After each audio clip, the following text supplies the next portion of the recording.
And good evening, everybody. Welcome to another episode, broadcast, television special of Cruise Inc. Radio 102.8, your internet radio station and now TV station for smooth jazz, R&B, gospel, and more. It is now 8:02 p.m. here in the Cap City, and it has been a hot day. So we hope that you've been able to stay in as much as possible, that you've been checking on the elderly to make sure that they are all right. This that's going on right now with the COVID situation, everybody needs to stay hydrated and do whatever you can, again, to maintain safety. Speaking of hot, we are going to be talking about a very hot topic, a very highly contested race when it comes to the mayoral race here in the city of Richmond. And we're glad to have one of the candidates who is running for the office of mayor with us this evening. Justin, how are you doing this evening? I'm doing all right. How are you? That's fine. First of all, thank you for taking time out of your schedule to be here on this special broadcast with us. We certainly appreciate that. Yeah, definitely.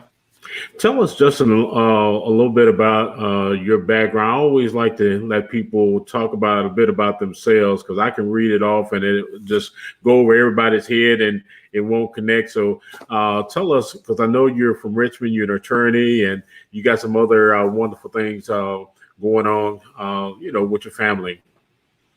Yeah, so basically the kind of boring biographical stuff about me is I live here in Richmond, obviously, and I have a small business legal practice that I operate in downtown Richmond. I started that right out of law school. I went to the University of Richmond to get my legal degree. I have my undergraduate degree is from the University of Tennessee, which is in accounting, and I minored in economics. And so I decided to go to law school because doing accounting work was one aspect of legal compliance, and I wanted to help businesses holistically. And once I was at the University of Richmond through some internships and things, I realized that I wanted to work with small businesses. And, kind of as corny as it sounds, I wanted to help people live their dreams. Because one of my internships, I worked for the state government. We went around talking to small business owners, and they would always talk about how they had to wear 20 different hats. They had to make sure the marketing was done. They had to make sure the employees were paid. They had to make sure that the product was quality, so many different things. And the legal compliance aspect was very important, but it didn't necessarily make them money. So it always fell lower on the list. And so they're like, is there anything you can do to help us out with that? That would be great. And so that's when I decided, these are the people I want to help. They're out here trying to live their dreams. They're trying to make it work. And there's all this legal compliance that is added on their backs that makes it hard to succeed as a business owner. I want to help them. The big corporations, they have millions of dollars. They have six-figure attorneys on staff.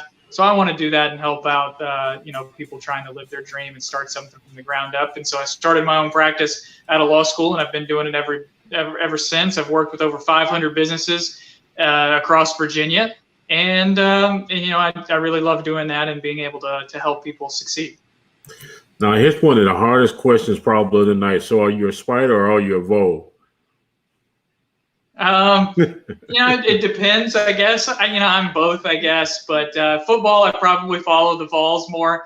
But for basketball, I probably, I definitely go to more Spiders games because I'm here local. So you can sing Rocky Mountain, right? Yeah, Rocky Top. Yeah, Rocky Top. See, yeah. I'm from Tennessee, and I still messed that up. Yeah, definitely. Again, want to let everybody know that tonight we're having a candid conversation with Justin Griffin, who is running for the mayor for the city of Richmond. We have extended invitations out to the other candidates as well. Kim Gray will be on in a couple of weeks. We have not heard from current mayor, Mayor Stoney, so we'll keep you guys posted. Justin, this is, again, turning out to be a race that's going to probably be well contested. There's going to be a lot of issues coming up. And, I'm of the opinion that we have to be in our media and in our particular organization, we have to be fair across the board and ask the questions that people want to know, because this is important. When you're running a municipality this size, this is not Mayberry RFD. So people want to know exactly, where you stand. So we're going to talk about some of the issues tonight, and want to give you plenty of time to lay out your platform and your vision for Richmond. But one of the questions, and I've been following you, that continues to come up as people want to know, okay, who is Justin? Is he a Republican, or is he an independent, or is he a Democrat? So who is Justin when it comes to the political affiliation?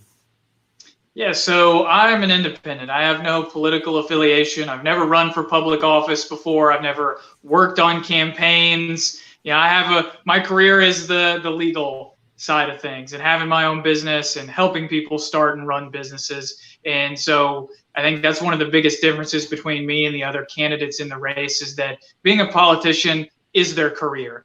And so they're plugged into party politics, and they've got all these donors, and they really worry about things like, what's my political party, and am I making the party happy? And for me, at the local level, it's supposed to be a nonpartisan race. And in Virginia, local elections, you're not supposed to have a party affiliation. They don't put an R or D after your name. And so nonpartisan is what I want to stay, because all I care about is making Richmond the best Richmond it can be for the people of Richmond.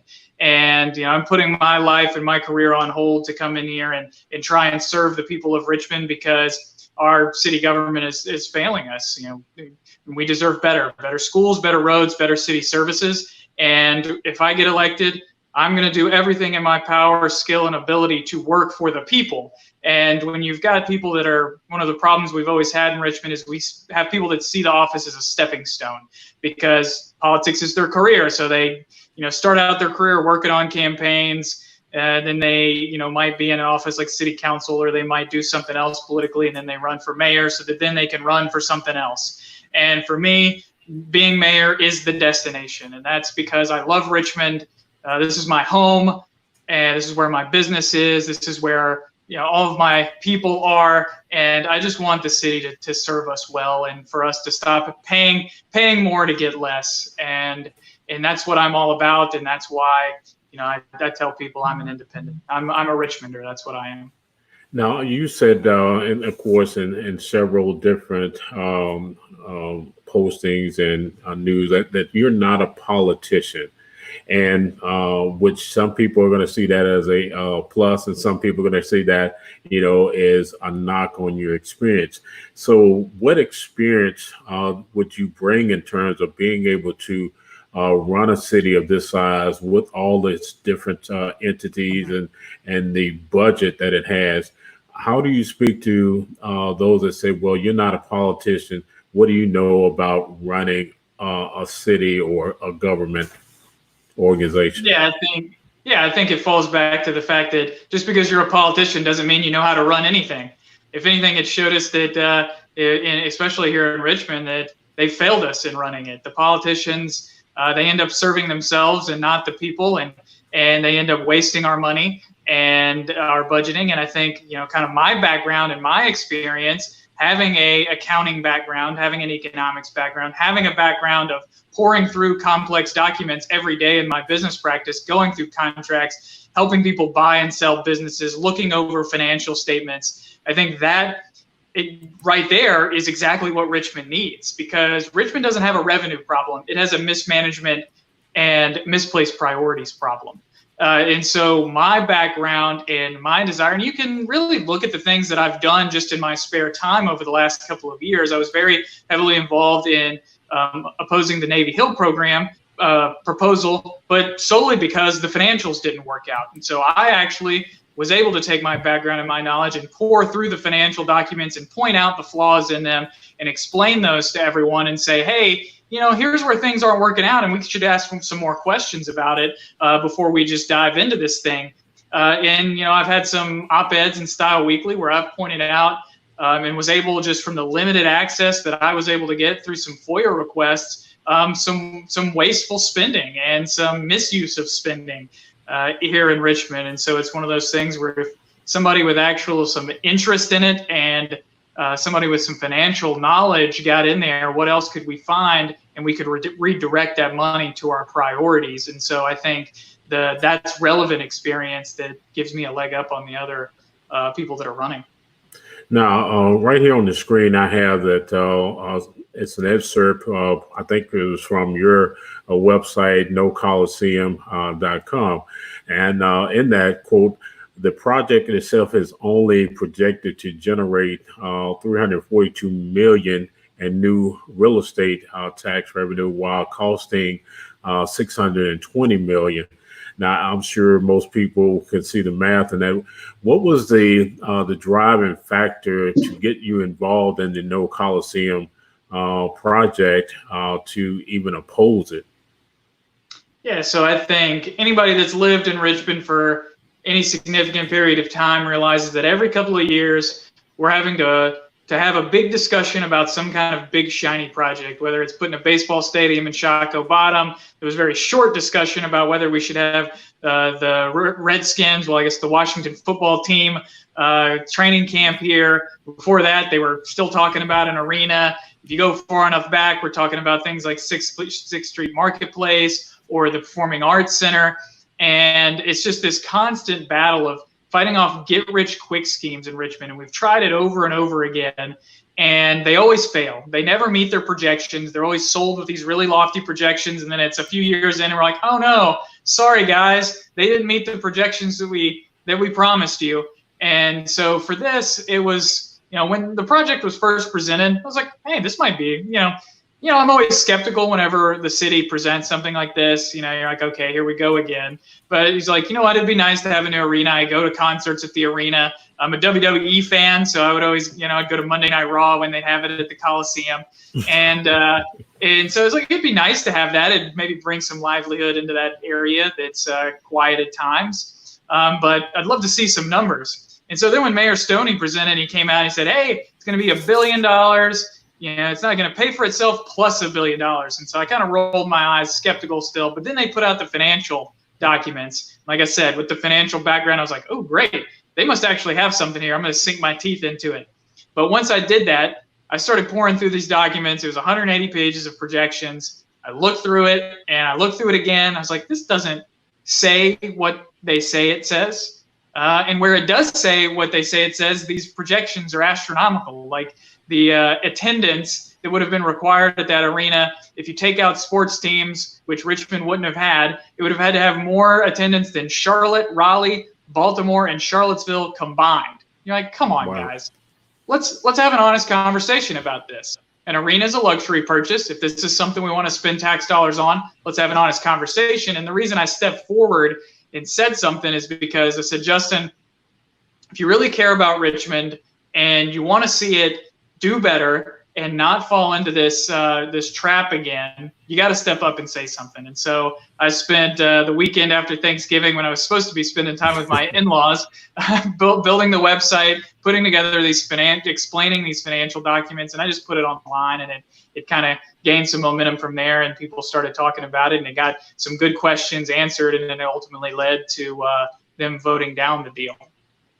Now, also from that op-ed on your site, it says that the tax revenue dollars that would normally go into the city's general fund would be diverted to pay off this loan.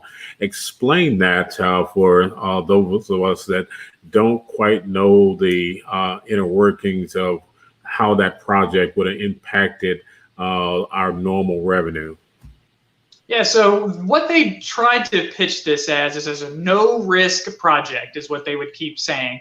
But that wasn't true, because the way that it was going to be financed is what was called a TIF district, Tax Increment Financing District. And basically what they were going to do is draw a box around all of the properties essentially downtown. And they were going to freeze the tax revenue to the city at 2020 levels. And then as tax revenue grew over the years, either naturally because of inflation, your house isn't worth today, 20 years ago isn't worth what it is today. So properties increase in value over time naturally. If something, nice gets built next door, it might increase the value. Any increase was going to go into a special fund to pay for the arena. And if this arena didn't meet the lofty projections that they had, then the money was still going to come out of downtown. And so it was going to be diverted from the general fund, which is what we use to pay for schools and roads and basic services, and was going to be funneled into an arena. And so I think right now we would see that we would have never met those projections because arenas are essentially illegal now. And they were not willing to ever admit that there was any potential for a recession or somebody else in the region building an arena or the unexpected happening where these ridiculously high projections weren't going to be met. And so the odds of all of that money being diverted from downtown, obviously we're seeing it now. It would have been sucked out of downtown, and we would be having to figure out how to cut even more out of our budget now because we'd be having to pay for an arena that we can't even utilize. Now, I'm, of course, a resident of Richmond. I'm a homeowner here and a business owner. And there's been conversation about property tax hike, one to offset I think it was almost over $1 million spent since March with the police. And we're going to get to that in a few minutes. So what would be your plan in terms of taxes? Is there would there be a property tax, cigarette tax, or would there be some other way to try to balance the budget here in the city? Yeah, so my goal would always be to keep taxes level or decrease them because Richmond, like I said before, doesn't have a revenue problem. It might have somewhat of a revenue problem this year just because everything's been shut down so long. We're going to have to take a hard look at the budget. And honestly, the mayor should be doing that right now and be giving constant updates about where we are in our revenue and how we can get things open and moving again. But going forward, there is so much waste in the Richmond City budget. For example, the Department of Public Utilities spends $840,000 on advertising. Why a public utility, which is a monopoly, has to spend almost $1 million on advertising, I think is a really good question that somebody should be having to answer. Well, one of those op-eds I was talking about in Style Weekly, the overtime numbers are outrageous for people doing 2,000 hours of overtime, especially when you look up the person and 10 years ago they were arrested for stealing goods from the city department they were working at that time. They're not following procurement rules in the city. Anything over $5,000 is supposed to go out for bid, but they got busted. They were chopping up big payments into little bitty payments to try and sneak it through without putting it out for bid and getting the best deal. And so what I'm going to do is, because I'm not a politician, every hour of my life essentially is going to be pouring through the financials, looking at every line item of spending and saying why. My favorite question is why. Why did you spend this? Why did you buy it from this vendor? And why did you think this was a good deal and the best purchase to be made to make the citizens of Richmond's lives better? And we're going to go through everything. And I'm going to go department by department. And I'm going to personally oversee an audit of each department to find out where we can improve efficiencies and we can root out waste. And then we're going to pour those into our priorities of providing better services and better schools for our people. And I think if we do that, then we can get by without having to raise any property taxes. Now, Richmond is, in terms of its racial makeup at this time, is probably about 50% or better in terms of people of color. Why should people of color vote for Justin Griffin? Well, I think anytime you look at people you're electing, with me, really the question becomes, do you want to elect more of the same in the terms of politicians versus somebody who's going to come in with fresh new leadership that's going to give a fresh eye, that is not a part of a political machine, that is interested in continuing to climb the ladder? I think that is what we should be looking at. Do we want somebody that's going to come in to serve? Do we accept more of the same, or do we demand better? Is the question we should be looking at in this election. And I think that's, again, the biggest difference between me and the other folks running is the fact that I'm here to serve. It's not about me. It's not about furthering my career. I am here to fix things and to make the city better. And that's why I hope people will give me a good look in this race and see that, hey, I care and I've got a plan. And we're going to make things better. We're going to get better schools, better roads, and better city services. And I'm here to guarantee you that that is where I will spend all of my time and all of my energy on making these things better so that people of color in this city can thrive. When you look at the Richmond public school system, it has a graduation rate of only 70%. And it was 80% 4 years ago. The class of 2016 was 80%. And so right now, under the current administration, our graduation rates are going down. 30% of our young people are not graduating high school, and that is a crisis to me, especially when you have a school system that is 86% people of color. And we are not serving them well. And if we use slogans like Black Lives Matter, then we need to act like it and get to the root cause of the inequality in our society, and it starts with the school system. Because if you don't have a good education, your chances of thriving and succeeding and building wealth are next to none. And that's why you will always see me talk about the school system first. And that is why I have so much information on my website talking about the school system, because I think if we're truly going to serve our people and serve our young people and break things like the cycles of poverty and things like shrink the racial wealth gap, then we have to get serious about fixing our schools. And we're going to be really drilling down into the school system because that's a big topic of conversation as well. Getting back to how, because right now the city is going into almost where it's being polarized. What plans do you have in terms of building better relationships with all the citizens here in Richmond? Yeah, I think I had a mentor once that taught me that you can't fake showing up. And I think to heal the divide and really build a relationship between leadership and the people of Richmond is you have to go out. You've got to listen to people. And that's what I've been doing in this campaign. I've been going around talking to people in all parts of towns, all demographics, all economic statuses, and seeing what can we do to help? How can we make your lives better? And the conversations are really the same all over town. And it's schools, roads, city services. People are hitting potholes. It's like the stories that I hear, like the gentleman in Mosby Court I was talking to that busted his axle hitting a city pothole and then he asked for compensation from the city and they wouldn't give him any money. So now he lost his reliable transportation to work. Or the gentleman that was trying to start a restaurant in Shockoe Bottom, but the city permitting office wouldn't call him back. And so he eventually had to give up on it because he couldn't pay the rent because he couldn't open. And I think that's the kind of things that we need to provide better services, and naturally that'll help people to come together.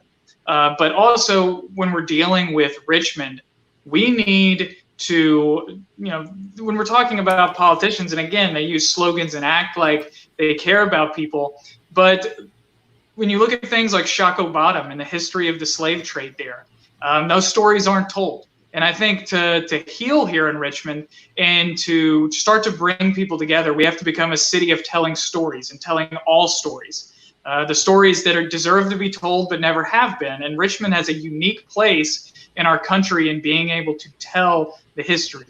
I think Richmond should be the center of telling Black history in the country. If you want to learn about Black history, you need to come to Richmond so that you can come to Shockoe Bottom and learn about the slave trade. You can go to Jackson Ward and hear about how people thrive there even during Jim Crow.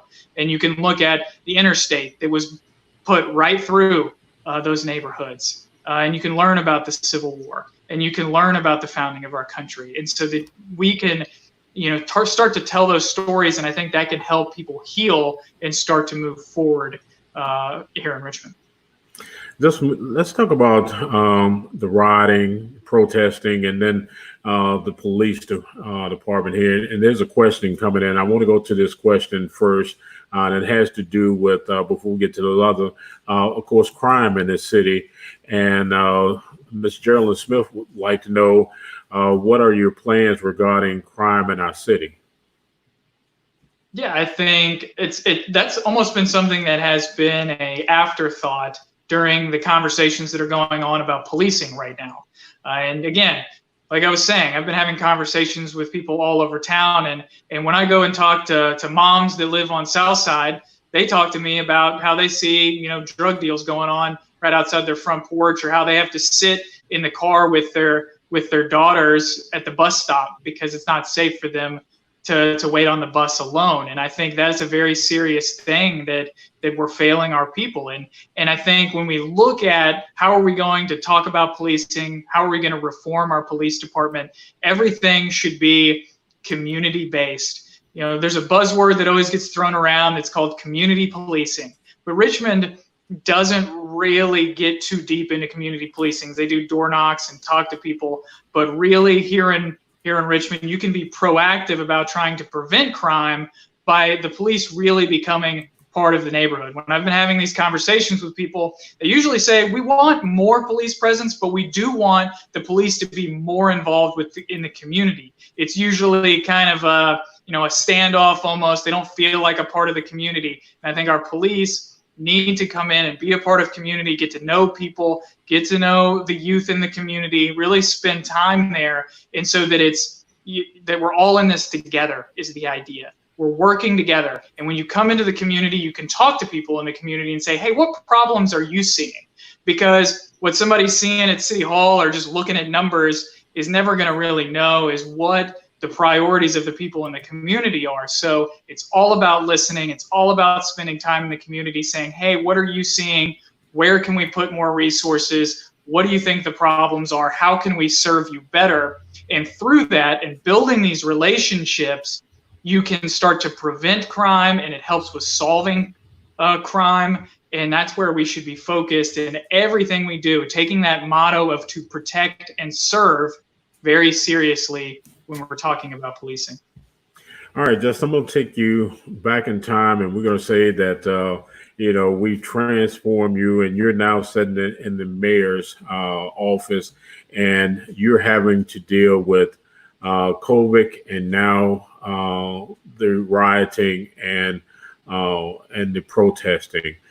What are you saying to, first of all, the police department in terms of the protesters, and then how do you deal with those that, again, which like to come to the city and be agitators and do the damage to our cities? And let's be honest here, all the research that I've done and all the conversations that I've had is that we've had well-organized, well-funded agitators that are coming in and have destroyed our businesses down in that area. So first of all, what would be your movement to try to de-escalate what has transpired over the last several weeks, almost 50 days now? Right. Yeah, and my business is downtown. I've walked around up and down Broad Street, looking at those business owners that have had their livelihoods destroyed, and it's heartbreaking. I've walked through the fan and seen the houses that have been spray painted, and I think we have to take that very seriously because it's not okay, in my book, to do that.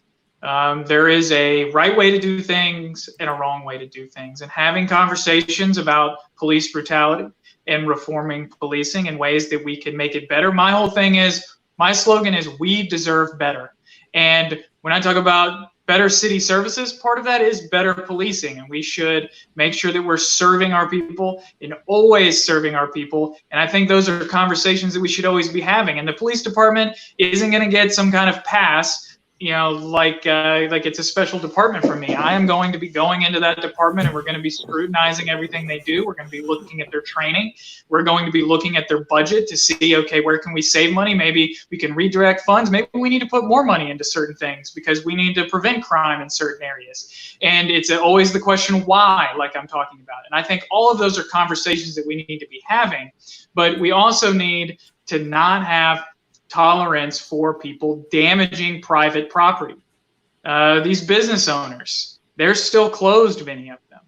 They poured their whole lives into these businesses. And as a business owner myself, I know what it takes in order to succeed. It's every day. It's every hour. You're always on call. You don't really take vacations. And when you do take vacations, you're still on call and you're having to deal with things all the time. But people do that because being an entrepreneur and having your own business is one of the most freeing and rewarding things you can do in this life.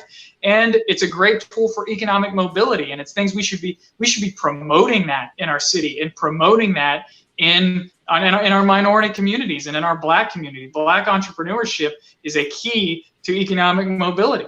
And when we're discouraging that, and when you put all this work in and you just have it destroyed, that's a real problem. And so these agitators, the people that are just causing problems, we need to remove them from the situation. We need to have healthy conversations around policing and things like that, but not have tolerance for people damaging property, because in the long run, what that does is it ultimately hurts our city, and it hurts, honestly, people in low-income communities the most, because when you don't have your businesses open, when your restaurants are closed for an even longer amount of time than they would have been if it was just COVID, you're going to lose a lot of those businesses, and you're going to start a downward spiral where there's less tax revenue coming in, and then the conversation about do we defund the police becomes, what do we not defund? Because we don't have any tax revenue coming in to pay for any services. And so we're having to cut across the board. We should be figuring out ways that we can make everybody thrive, make our city thrive, so we can bring in more dollars that then we can pour into our people and our neighborhoods so that we can uplift everybody and so that we can start bringing people together. Yeah, that's funny you mentioned defunding the police, because that, again, that's a topic that's not only being bounced around nationally, but there's a part of the protest is about defunding the police department. And as the person who would actually be heading that, because the chief and everybody reports to the mayor, what is your stance on defunding the police department? Yeah, I think whenever you're talking about the city budget, you have to look at it programmatically. Okay, what programs do we want to see implemented? What do we want this department to do versus this other department? And there are certainly areas where the police could use some support, where things have been cut. For example, there was a program called the Second Responders Program that was cut in the early 2010s, which had social workers assigned to police precincts, and they would respond with officers in situations like where there was domestic violence. And the social worker's job was to address the victims and go ahead and start counseling right there on the spot. Get them plugged in to resources. Get them removed from the house if they needed to be. It helped put them in temporary housing, whatever it needed to be. And that took the burden off the police officers so that they could deal with maybe a hostile party or solving a crime or whatever they needed to do. They could do their job, what they're good at, what they're trained to do, and a social worker could handle that. And I think bringing back programs like that is a great idea. And so we need to look at it from the standpoint of how do we make that happen? Where can we get the money? Having just this conversation, do we just arbitrarily slash budgets without having an actual look at the budget itself? Because the police budget in Richmond is 90% personnel. So how much of that are we going to cut? Let's have a real conversation about it. And anybody, that wants to be a leader and just, throws out slogans about, defunding this or defunding that without having a real plan is not a serious leader, in my opinion. You mentioned earlier that we have a lot of businesses that have closed or are restricted right now because of COVID. We have high unemployment rate that's going on right now.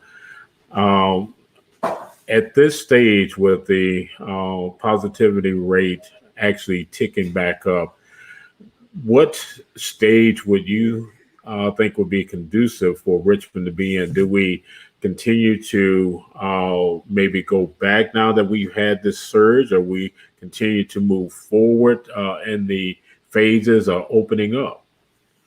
Yeah, I think when we're looking at what do we do with COVID, I think, and I actually have a video explaining this in more detail on my Facebook page, that I think the positivity rate is not the best metric to be looking at, because the positivity rate is just how many people you tested today versus how many of those were positive. And that can change on a daily basis. Did we test only in one part of town or another? Did we test 100 people today and test 500 people the next day? Or were we only testing people who were, having to go to work every day, and then the next day we tested everyone who were working from home? And so your numbers are going to be all over the place. We need to be looking at metrics like our hospitalizations and our death rate, because that's telling us, what we really need to be worried about, protecting people's lives. And part of that is, are our hospitals overwhelmed? Because that's going to prevent people who have the most serious of symptoms from getting the treatments they need. And so I think right now with those numbers, we're still good, but let's keep an eye on it as we continue to gradually move forward to try and get things reopened as fast as possible. Let's still do it in a safe way. Keep an eye on those key metrics of hospitalizations and also our current hospital capacity, and then also our death rates. It's what I would be looking at if I was mayor. Just a few more. I appreciate you taking on these hot, sometimes very uncomfortable questions. But again, as you said, our citizens deserve more, and they need to have these tough questions answered and be very transparent about what they're expecting. There have been some incidents recently where we've had protesters at the residence of city officials. Just about maybe 3 weeks ago, it was at Commonwealth's Attorney Colette McKeechan's home, and just recently at City Councilwoman Kim Gray's home. In terms of dealing with that as a mayor, and you have your public officials that are serving the city, and sometimes these things can get beyond the normal protest.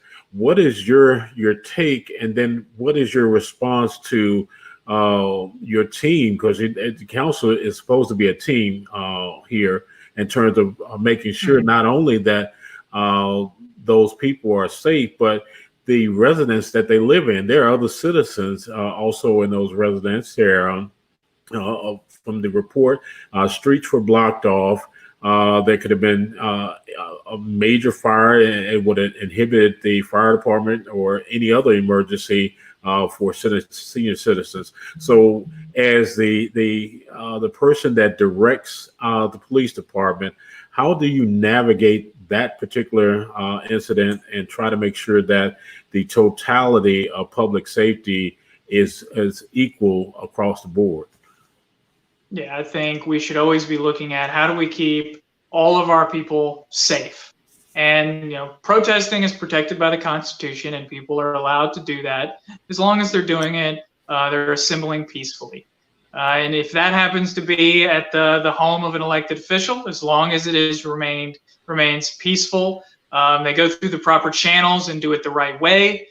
They're not harming other people.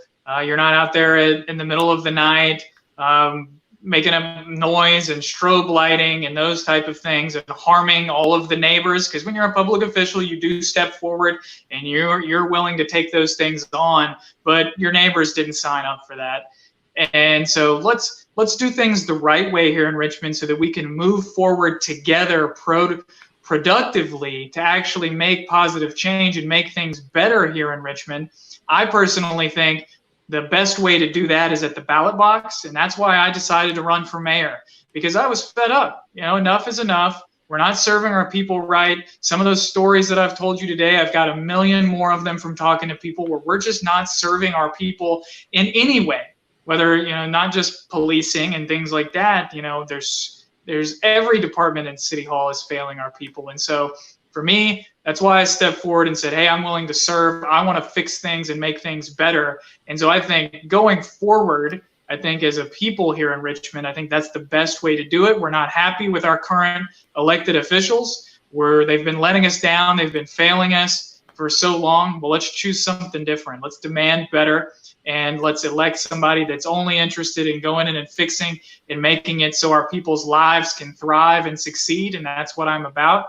And so hopefully as we go forward, we can do less protesting because we're actually serving our people. People are thriving. We're shrinking some of the gaps between groups in our city because we're creating an opportunity full of jobs and opportunities and a city environment that allows everybody to move forward. Now, this next question has to do with what I mentioned about teamwork and working together, because we know that a lot of times progress get bogged down in a lot of politics. And this question now comes in: how do you plan to bridge the gaps between the city council and the mayor's office? Our council is a strong force when it comes to voting against or for various issues and visions of the mayor, which that can be thought or enhanced as a mayor's particular path to perfection. So how would you answer Ms. Smith's question there? Yeah, I think I get asked this a lot because I think there's been a lot of contention between council and mayors over the years. And I think one thing that a different approach that you'll see from me is that I am very thorough and detailed in everything that I do. If you look at my nocoliseum.com website, I think even people who are for the project always appreciated the fact that I was very logical and reasoned and detailed in my opposition to the project, because I was very transparent about it. Everything that I was questioning, everything that I looked through, it was right there on the internet. And I think going forward, working with city council, it's going to be very transparent what I'm doing, where the money is going in budgets that I propose, where it's being cut, why it's being cut. And it's going to be painfully obvious that with Justin Griffin as mayor, the top priorities of schools, roads, and basic city services are going to be the top priority. And anybody that wants to question that is going to have a very hard time questioning it. Because, again, very thorough, very detailed, very transparent. I'm an open book, and that's how I'm going to be as mayor. And that's what my focus is going to be on. I think one of the reasons we get so contentious is because we elect mayors who make a lot of promises when they're running that they're going to do all these things that I'm talking about. We're going to fix the schools. But then when they get in office, they're off doing everything else. They're fundraising, they're campaigning for other people. All they care about is photo ops and posturing on national politic issues. But you're not going to get that with me. And I think all of us are on the same board, people that want to run for city council, people that want to be the mayor. They do it because they want to fix the city and serve our people. And if we have good people on city council that want to do that, we have me in the mayor's office I'm going to spend all my time. We can work together to make that happen and be very transparent about it. Now, you mentioned schools as a top priority. At this particular time, we're looking at it across the country again, and particularly in Richmond as well, reopening the schools. In your opinion, can we do that safely at this point, and how can we go about educating our kids, and what is the best course of action for that? Yeah, I think when you look at the Richmond public school system, we should be making every effort to get the kids back into the school buildings safely. And that is because, there's a lot of low-income children in the Richmond school district, and we need to make sure that they are getting strong learning now. Any missed time in the classroom, when you're in a low-income household, you're probably working a job where you've got different hours. You can't afford childcare. Sometimes you're there in the night, sometimes you're there in the day. And so not having these routines, not being able to have the kids in the school buildings and after-school care really makes things a lot tougher on low-income families. And that's what we should be focusing on, what's in the best interest of our children.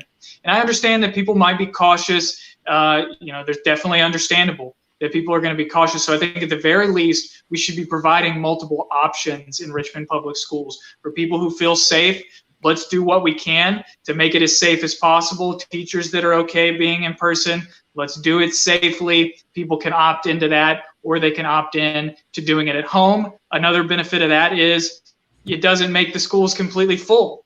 You can do a little bit more social distancing, put less in classrooms, have less in the lunchrooms at a certain time, or have the kids spread out and eat lunch in the classrooms, whatever it takes. And so that you can have some in schools, some that have the resources and the ability to do it at home, can still do it at home and follow along. So there's at least multiple options, and then we trust the parents to make the best decisions for their kids in that situation.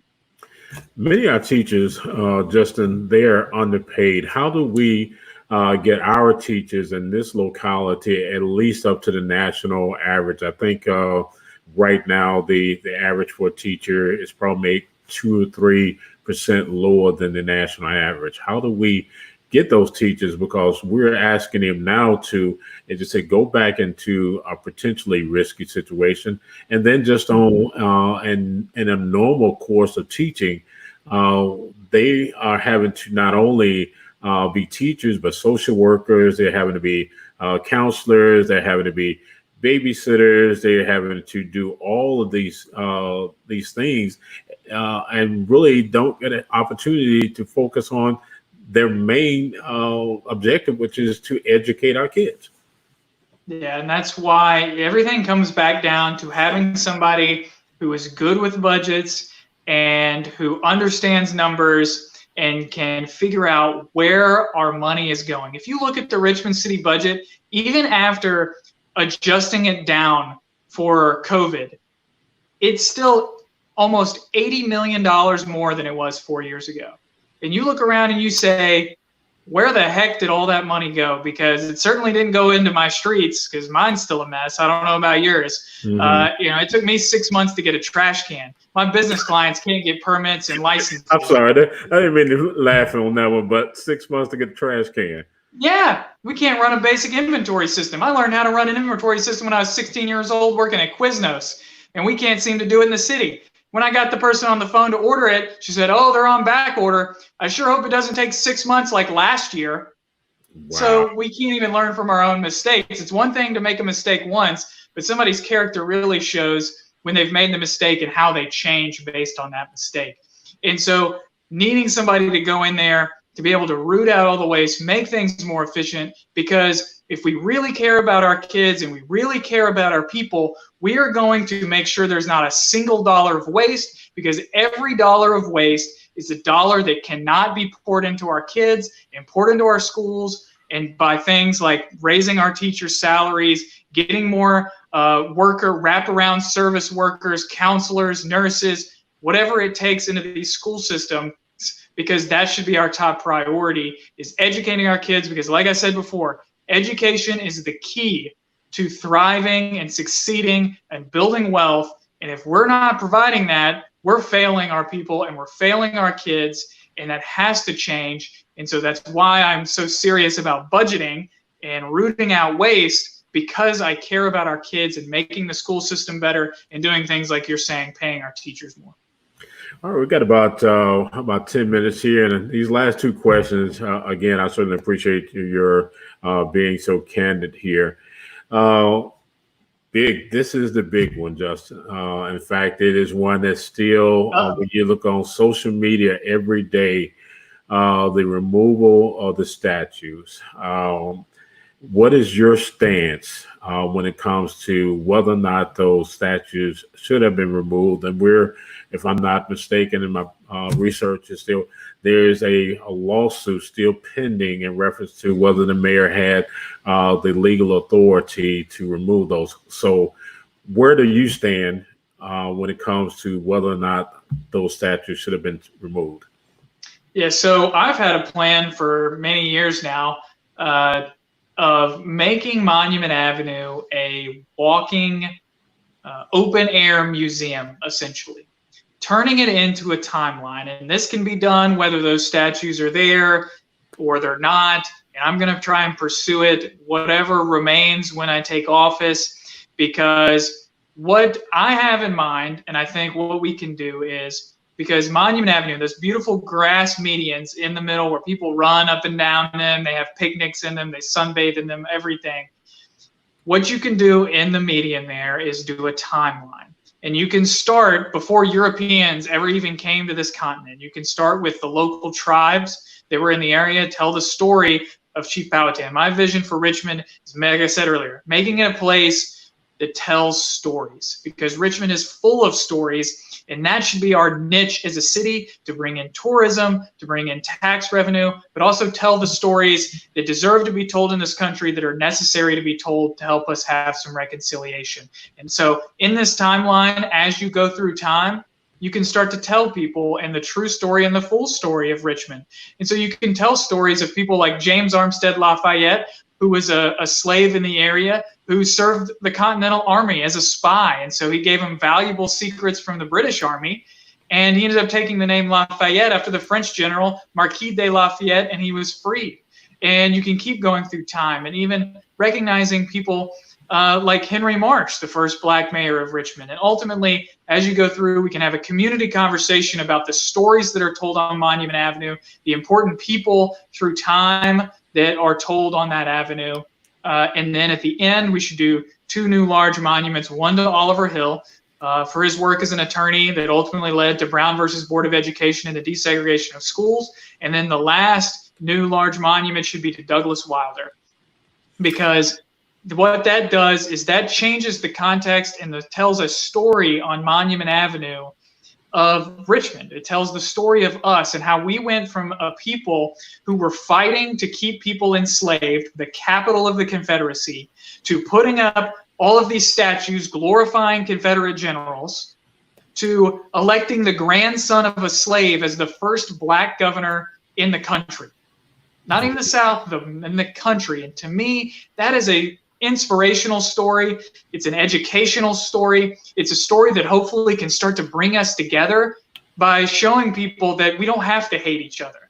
And that no matter how bad things seem, no matter how stacked the deck seems against you, no matter how racist our country seems or people seem, that things can change. And they can change in a short amount of time. And they've changed this much so far. Let's keep moving forward down Monument Avenue so that hopefully we can add new people and new stories to Monument Avenue as we keep striving for perfection in that realm, because we still have a ways to go. But look how fast and how far we've come and doing what we've done so far. And let's be a beacon of hope to the rest of the country and set an example of reconciliation on Monument Avenue. Why not, Justin, just, again, we talk about timelines. Why not just build a museum and have all of these statues and everything perhaps on Monument? Because I've, again, talked to those that are part of the Chamber of Commerce that said because of those statues and the contention that we've lost a lot of potential revenue. And then when the Chamber of Commerce is trying to bring in people here to bring in revenue to the city, that it is a knock because we do and did have those statues there, that they say, no, Richmond is not progressive enough to earn our business. So what would be the downside of, again, where we have everybody, we're not destroying the statues, but we're putting them somewhere other than on Monument Avenue.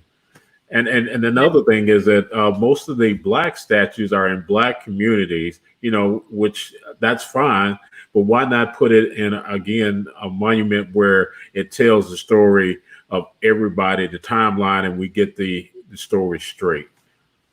Yeah, I think that's exactly what my goal would be. And we can have, community conversations. There's probably people that have, alternative ideas. I've had people reach out to me about maybe tweaks of the idea or what else to include. Like, there's a group that wants a fallen heroes monument for all the Richmonders who have died in battle since World War I to be included in some way in the city on Monument Avenue. And so I think there's ways to look. And I think ultimately our goal should be to tell stories. And however we do that, I think is fine with me. I'm open to ideas and suggestions. And I think whatever we've got to do, we've got to try and bring people together here in Richmond. Right now, we're just dividing ourselves more and more. And we have to realize that we're all Richmonders. We all live in the same city. We all breathe the same air. We all live in the same economy. And we need to be trying to lift each other up instead of tearing each other down. And however we can do that, with a timeline idea or whatever it looks like, that's what my goal is reconciliation. And that's where my heart is. And I hope people can hear that and understand that. And we can have a productive conversation about how to move forward together. Again, I have a vested interest, not only as a homeowner and taxpayer and a businessman. What is your pathway to winning, and what does that do? Again, I've heard that we have to come to the table and talk, but again, day one. All right, let's go back first of all. What is your pathway to winning? And then let's say day one, you're in office. How do we unite this city and bring it where there's it's inclusive of everyone? Because I'm gonna be honest with you. I want a mayor that is accessible. I want a city council that's accessible, that being proactive and not spending a lot of my time and energy and our taxes with a lot of contested debates, and we get bogged down and we're still dealing with the same topics, the same issues 3 or 4 years down the line. As you said, Richmond deserves better. We deserve better. And as a citizen, I want better. Yeah, and I think if you look at when you're talking about accessibility, I don't think I've ever seen a political candidate that is more accessible than I am. And that's because that's my goal. I believe how people campaign and the way they conduct themselves in a campaign and what they do while they're campaigning shows you what they're going to do once they're mayor. And so you can go to my website, griffinformayor.com, and people can click on Meet Justin, and it takes them to a calendar where they can either schedule a phone call or they can schedule a time, and I will literally show up at their front door and have a conversation with them. And because, again, it's not about me. I am here to serve and not to be served. I am here to work for the people, and so I will be accessible to the people. I'm accessible to everyone now. If anybody wants to have a conversation with me, sign up on my website. I will show up at your front door and we'll talk. We'll get on the phone and talk. The email address on my website comes directly to me. It's not a staffer that answers the questions. It's me. And that's what you get, and you'll get all of my time and energy if I'm elected, and we're going to serve and we're going to take action. I try and live by taking action each day, taking a step forward each day. No more excuses. In Richmond, we have a real problem with our elected leaders making excuses. It's like they get into office, they've promised big things, and they say, well, everything was more broken than I thought, or, well, we just don't have enough revenue, or whatever it is, and they just make excuse after excuse after excuse. And I'm not about excuses. You'll never hear me make excuses. We're just going to take action. We're going to formulate plans, and we're going to do what it takes to make things better. Well, just I certainly appreciate you taking time out of your schedule this evening to be here with us. And it was important, again, that we be able to open up the platform for everybody. And that's what Cruise Inc. Radio is all about, is giving everybody a chance to let the citizens know who they are, what they're about, and to answer the tough questions. I know we try to, not degrade anybody, try to throw anybody across under the bus or anything, but we have to make sure that for the betterment of the city, that we're asking those questions that our citizens want. What are some of the, I'm going to give you a chance to close out. What do you want to say to those that will be going to the polls in this all-important race? Yeah, I think at the end of the day, we might not agree on every last topic or every idea I have, but ultimately you'll never be able to accuse me of not caring.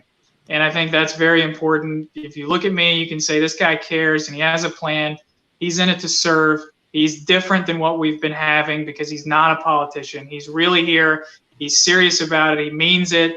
And everything that I'm going to be doing is geared towards the best interest of the city of Richmond. And so ultimately, when you're going in there and pulling the lever in the box, you can ask yourself, do we accept more of the same, or do we demand better?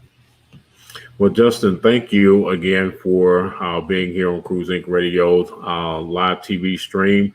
Again, we'd like to make sure that, again, that you, first of all, you and your family are safe, that you all are, again, are well, and we wish you luck. And again, we'll be probably call in, making sure, I'm sure there's going to be some more questions, but want everybody to know that if you missed any of the interview tonight, that you can always go to our YouTube page.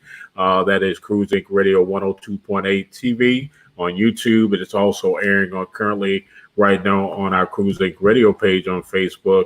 And also it is on our Richmond VA Things to Do group, which has right now almost 6,000 members. So we are certainly appreciate them taking the time out. And thank you again for being here with us tonight. Yeah, thanks for having me. It was a good conversation. Well, you have a great night, and tell the family we said hello. Will do. All right, take care. Thank you very much. Thank you. All right, everybody. We've been talking to Justin Griffin. He's a candidate for the mayor for the city of Richmond.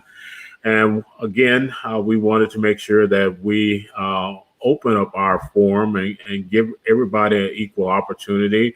We do have coming up within the next couple of weeks, Kim Gray, who is also running. She's the current city councilwoman. We put an invitation out to current Mayor Stoney as well, and we're waiting to hear back from him. Also coming up, we're going to have Joe Morrissey that's going to be coming on, and we're lining up other, not that Joe Morrissey is running, but he's going to give us kind of like a state of the union address when it comes to telling us what's going on with our legislators, what's going on with our delegates, what's going on in the Senate, and keeping us apprised of those things as well. So we're going to be reaching out to the candidates that are running in the city and try to bring them here to this platform to ask and get the questions answered that you guys are sending in to us. So again, thank you for tuning in. If you have questions, you have comments, please email us at Cruise Inc. Radio 102.8. We certainly appreciate you all. And don't forget to go listen to our radio station as well. That's Cruise Inc. Radio 102.8, your radio station for smooth jazz, R&B, gospel, and more. Just go to cruisingradio.com. We have some of the best music all around the clock for you. Thank you for tuning in with us tonight. We hope that this information has been informative, that you will go back if you missed it. Again, you can go to our website and you can click on our previously aired programs. You can see any of the interviews that we've done over the last several months. And so we hope that you will continue to support us and let us know how we are doing. Thank you so much for being here. Hope that you guys are staying cool, that you're staying safe, and that we'll be back with you on this Thursday when we have Mr. Ellery Lundy that's going to be here with us. We're looking forward to having that conversation with him. Those of you that know Mr. Ellery Lundy, he's doing a lot in the community, and he's going to be telling us what is going on, what he's been up to, and some of the things that we can look for from his organization. You guys have a fantastic night. I certainly appreciate you being here with us once again. As always, whatever you do and say, make sure you do it and say it in love. Whatever comes from the heart reaches the heart. Thank you so much for being a part of Cruise Inc. Radio.